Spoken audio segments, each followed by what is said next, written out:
Hey, everybody, welcome to the Struggling Hunters. This is episode 62, and here we are doing it again for another week, bringing it to you guys, staying consistent. You can call us the Struggling Consistents. Just kidding.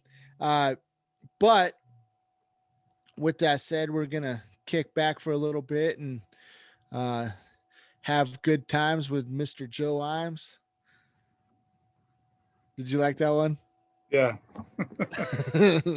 Anyway, uh, yeah, tonight I think it'll be an all right one. We're gonna be talking about the mindset into the 2021 elk hunt and how to overcome some of the challenges, and especially some of the challenges that could and sometimes do creep up in the mind when you're in the middle of your hunt and things ain't going quite as well as you thought they would. With that said, Joe, I'll kick it off to you and have you tell us some words of wisdom. Well, yeah, being that I'm what is that? I'm your guru. Or Guru. yeah, that's what I'm here for, just to keep you positive and give you those words, the wisdoms that you need to be a successful elk hunter. Hey, I need it. I need it. But as like Eric was saying, just sitting here kind of a month and a half or so out from month and a half out from the starting of the elk hunts coming up. And I think everyone's experiencing, if not in your particular state, at least maybe the state you're going to be hunting elk in, Utah and Colorado, which I think whoever's listening are probably, the odds are you're hunting in one of these two states.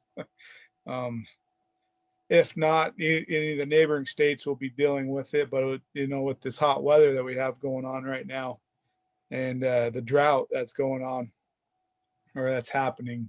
No rain. We didn't get all that much of a snowfall this winter, and all the snow packs are already gone.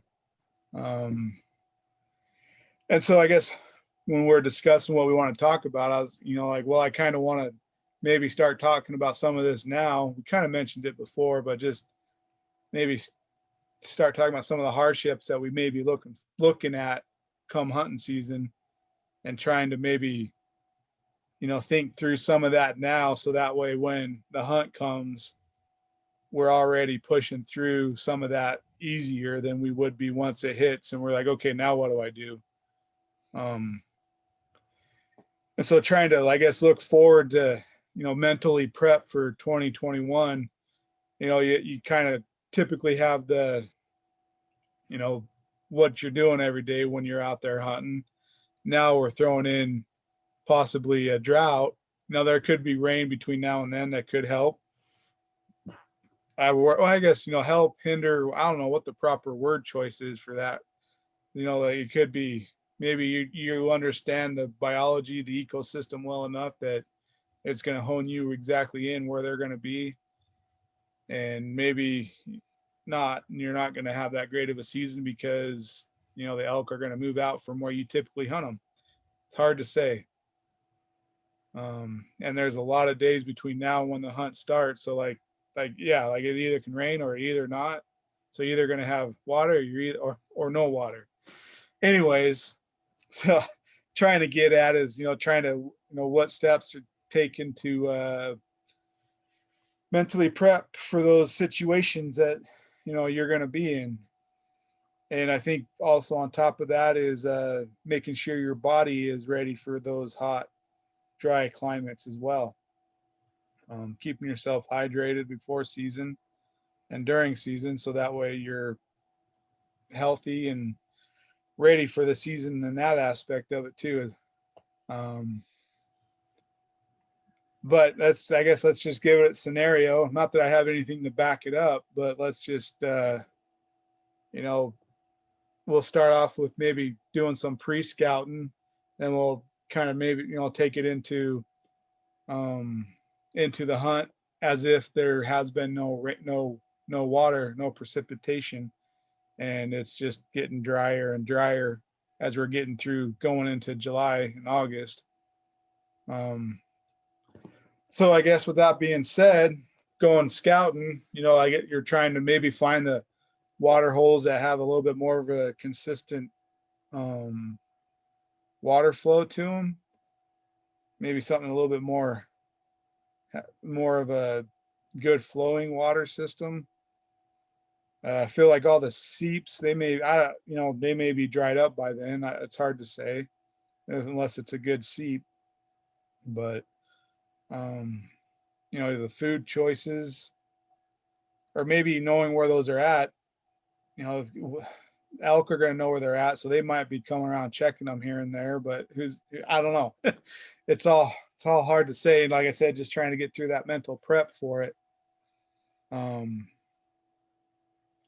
And hot days. So what do elk do on a hot day? I think they're going to be bedded up. Probably not moving as much. And again, it's hard to say. I I don't know for sure, but that's kind of how I'm looking at it this year is dark timber. Trying to understand what grasses are going to be giving them some type of a nutrients that time of year, because for a couple of reasons is elk not only get their water from what food they're eat or from going to a stream or a pond or whatever and getting water that way, but they also get their water through the vegetation. So that's something to kind of factor in. It's kind of crazy. We've said it before, but we sit here and talk and throw out all these different strategies, or not maybe strategies, but ideas. And when you get out there, it's kind of hard to say. Then that's the other reason why we're talking too. So when we get out there, we kind of have a plan in place and we know where we're headed. And maybe list the check off, so that way you're not just going around kicking rocks out there and sitting under a tree. I'm probably going to do some sitting under some trees, and I'm hopefully going to sit under some trees that are in an area where either the elk are going to come into or pass through as they're either going to or moving around trying in the mornings. Maybe that's how I see it is in the mornings. That's going to be getting warm, so they're going to be moving from their nighttime to their daytime bedding areas, and they maybe be sitting there earlier than they typically would too, because it's getting hot. So they're not going to want to be out during the heat. So that might even bump up what type of day they're moving. Yeah, it makes that kind of makes sense. There, with what you're saying, it kind of makes sense in the fact that they might, I mean, they can already be nocturnal, but if the weather is really hot, and I mean, that's probably where all their movement's going to be, or it could be. And I'd say if you're hunting in an area where there's a good water source, if the weather stays this way, which I mean, I don't know if it's going to change, but yeah, I mean, it's been pretty hot lately, and kind of going back to the mindset. Uh, if you can hunt close to water and or somewhere around water, you probably have a good chance of seeing elk cross through there to get a drink at some point. But like you said, it'll probably be early in the morning or later in the evening. So I don't know. It's going to be a interesting year, I think. Right. And I think one of the big thing too is keeping yourself healthy for that heat, and in my mental prep too is even understanding what heat exhaustion is, how your body starts going into it. So that way you don't end up with happen to get evac'd out, or someone coming in to get you to get out of there because you didn't drink enough water. But yeah, just it's gonna be it's gonna be interesting this year with it being so hot and dry early already. It's not like we're already into July and it's hot and dry. We're end of June, but for us here in Utah, all of June has been, or at least the last couple of weeks have been hot and dry. But Yeah, well, they say it's been. I mean, even for us over here in Colorado, they say it's been hotter than normal as far as the 100 plus degree weather. So, um, I don't know. Hopefully, we get a little bit of rain. That's all I could say. true, and I know that like the mountains kind of create their own weather system. So up in the mountains, they I don't know how all that works per se myself, but you always hear those little thunder bumpers that come through, and with that being said, too, you might even need to be aware of what's going on around you as far as thunder and lightning and fires starting too. Yeah, it all could be a factor this year. Yeah, But I feel like to be successful, you're gonna have to probably really think outside the box at times. I mean, if you get there and you got activity, great, but you might get to your favorite spot. That's what I'm afraid of for myself is I'm gonna go to my favorite spot and then um strike out, and I might have to try to figure out a way to go higher up the mountain or maybe even lower. I don't know, lower. I don't know which way to go, to be honest, as of right now, but I might have to readjust and think outside the box and uh, try to do anything else to right. find some I don't know. success. I don't know how understanding what's growing that time of year, because like whatever's green, and if it's what they eat, that's might be the place to kind of key in on, and shade, dark timber, you know, might be the thing too, in a nice little uh, plateau on a hillside, north facing slopes, will probably be the key. I mean, I think they always are the key, but understanding where those are might be a little bit more of a key this year than the years past. Yeah, it makes sense. I don't know. I mean, obviously we've both had our challenges out hunting, so we'll see what this year brings. But it's just like another challenge that we gotta hurdle over. But Right. And well, and uh, that's kind of, I guess, why like I kind of wanted to bring it up, is because going off of that notion of us striking out for so many years in a row, and trying to gain a knowledge of elk and better ourselves for when we go back out. It's trying to understand what's going on now, so that way when we get out there, maybe we've looked over some of these things and added things to our checklist to kind of help us to be in the area where the elk are going to be, versus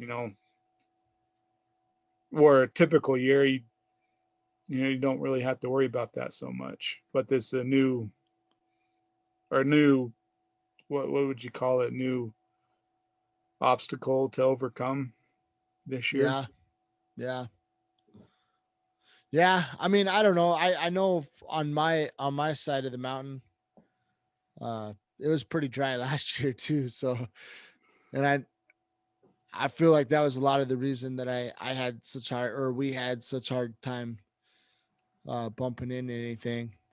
But with that said, though, I think negativity definitely creeped into my mind, and I started convincing myself that there was no elk around there. But I heard shots throughout the week, so I think that I was trying to convince myself just because I was striking out and I was getting frustrated. And I'd Yeah, say that's the biggest hurdle, just elk hunting in general, is when things aren't going your way, what do you do? And how do you overcome that?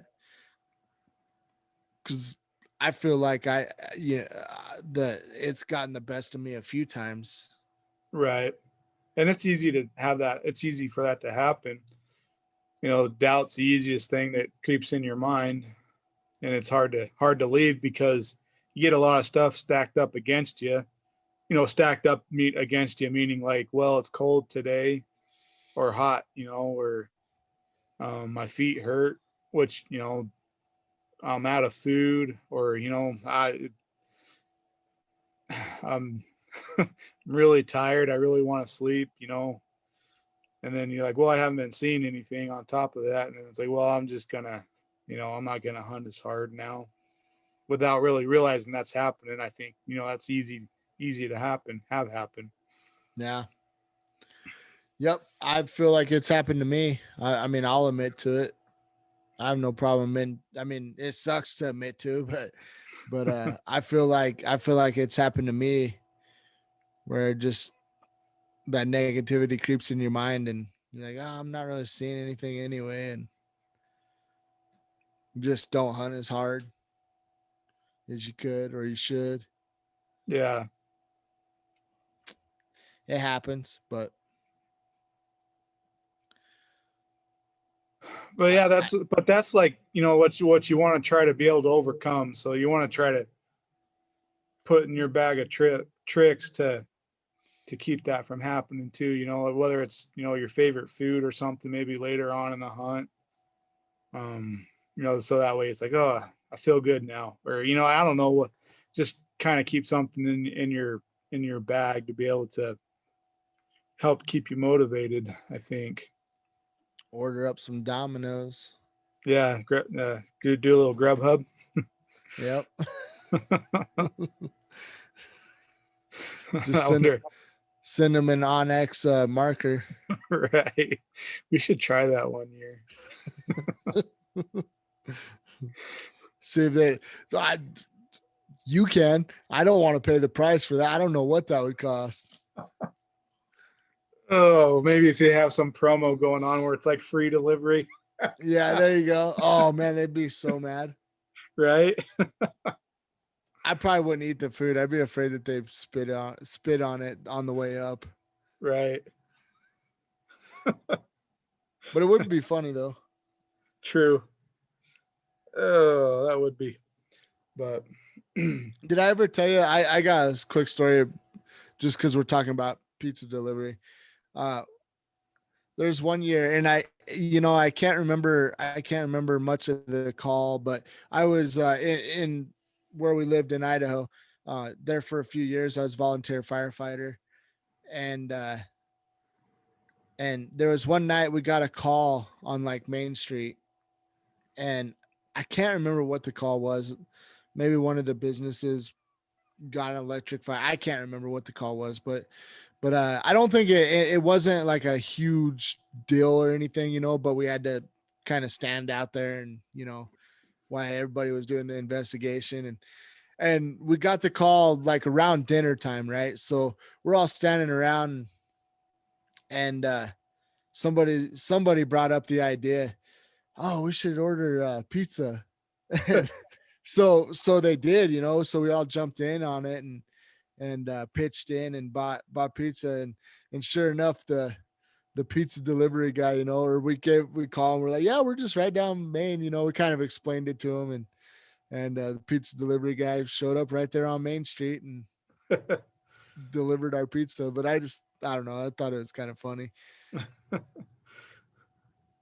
don't have an So address, but we have a location.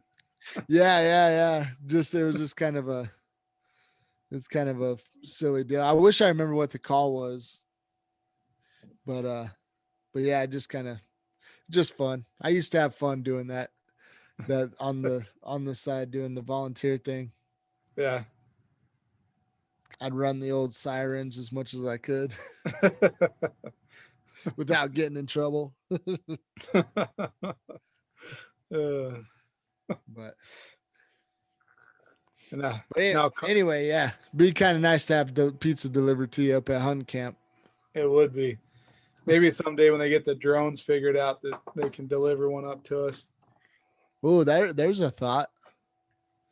Well, the only problem though is a drone up in hunting camp. The game warden might not like that too much. Yeah. Yeah. But if they, well, I was talking about delivering pizza. Well, I understand that, but I think they kind of frown on drones being in the woods True. almost at all. Yeah. Yeah. But how, so that's kind of what I kind of had, I guess, to kind of go over tonight, being motivated through this 2021 and prepping for it. I hope it's a big year for us. I'm going to say it is a big year for us. We are going to see elk and we are going to get one. Um, there's no ifs, ands, or buts about it. Because that's what we've been doing. We've been prepping. Um, we're getting ourselves ready for it, and we're going to go out, have a plan where we're going to be, what time, and where the elk are going to be. We're gonna know that. We're gonna be there, and they're gonna be there. Yep.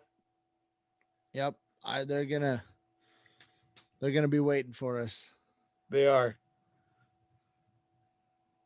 Let's Yeah, hope.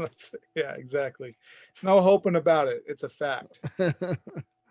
Yeah, for sure. For sure. Um, Yeah, I mean, I don't know. I hope that it's just kind of weather talk. I mean, I mean, I just gotta throw this out there because I feel like it happens every year. Every time that it gets cold, it's coldest it's ever been, and then every time it gets hot, it's the hottest it's ever been. Now I know yeah, this year it does seem like we're kind of in more of a drought and it's more dry than normal, hotter than normal. I definitely agree with that, but I'm kind of hoping it's just kind of a weather trend and we can get past it, and by August, mid-August, early September, uh, maybe we get a little bit of weather between now and then, and I mean, I need to get up to the mountains because it's so dang hot down here in town. But it's been pretty well. Let me rephrase that because I've been up in the mountains for my work, and it's pretty hot up there too. Actually, been like 90, 95 degrees up there. Then I get down onto the down into lower elevation or town, and hitting the 103, 104. So well, yeah, haven't hit 104 in a week or so, but yeah. But I'm like, man, 94 up in the mountains, that's pretty dang hot too. So true. um, Very true. yeah, and it's definitely dry. It's definitely dry up there. So hopefully by hunt season though something changes and we get a little bit of weather. Yeah, It's gonna be miserable for archery season if it's this hot clear through August, September. yeah. True. It will be. Yeah, and that's yeah. Again, that's what we're trying to do here is prep for that, so that way we're ready for it as much as we can be. Yes, sir. So yeah, just try to keep a good mindset, get prepared. That's the biggest thing. I think it'll help my hunt with more preparation before the hunt. That's kind of everything from whenever it comes to the elk hunt, scouting my area before well before the hunt, and a little and as I get closer to the hunt too, I'd like to get up in there and get a general idea, maybe work a couple of my plans out before the hunt and see what it looks like so I can make those last minute adjustments. And then also uh because I am doing archery and it's should be through the thick of the bugling season, gonna work on my bugles and try to utilize that and try to get better with that. So I got a lot of preparation to do, and then the archery side of it, I got a few adjustments to do on my bow, a few upgrades I'm looking at. So, uh, and I'll probably share it once I get those upgrades. I'll share everything that I upgrade to. But regardless, I'm just excited to do the thing and get everything prepped up. I just really want a good year, and And I think that's one of the things through the experiences that we've had the last couple of years doing this podcast. I'll tell you, the hardest thing is it's one thing to walk away and go, I didn't get an elk, but it's extra hard whenever you have a podcast and you're trying to say, oh, I'm a hunter and we didn't get an elk. It's a little bit more of a difficult thing. So it's keeping me more accountable to want to do the extra steps to try to get as close to success or get success as I can. I'm just kind of throwing that out there because it's not fun to walk away empty. And Right. I just think that, it's worth the preparation. And I don't know. I mean, that's kind of outside of the drought and weather talk, but it also kind of, I think that if I'm prepared before I get out there, I think it'll help my mentality of getting through the time that I'm out there. It'll help me get through the hard times or the slow times. And so Right. that's just something that I got to work on. The crazy thing is I feel like I've said this in the past couple podcasts even. The crazy thing is how fast the hunt is coming. I mean, I'm not psychologically prepared for it. I keep thinking I have all this time and it's gonna be here before I know it, and then it's go time. So I really got to get on the ball and make it happen. Yeah. Make it all happen and make the preparation happen, make the scouting happen. That's definitely something I gotta look at and try to do. Right.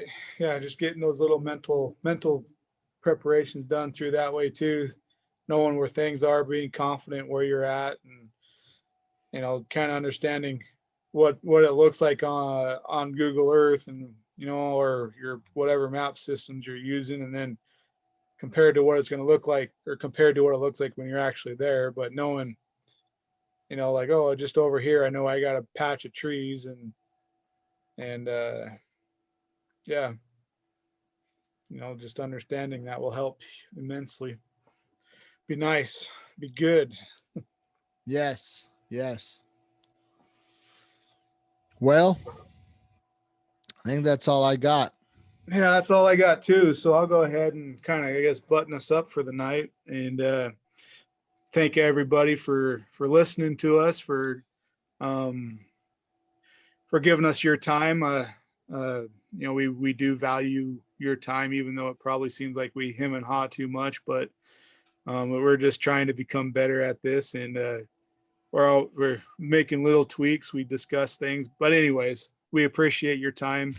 Hopefully you uh, you know like what you hear, and give us a like and a talk, or not a talk, or a like and a call. Now see that I lost my train of thought. A A like and a subscribe and a comment. like. Oh, a Yeah, comment. comment. That's what I was trying to get at. See, the struggles happen. Yeah. but but It's yeah, kind of so a late one tonight though. So but thanks again, guys. And with that, you have anything else you want to say, Eric? just keep pushing through the struggles, and we'll talk to you in the next one. And thanks for all your guys' support. We really appreciate it, and it's really what keeps us going. So thank you. Bye.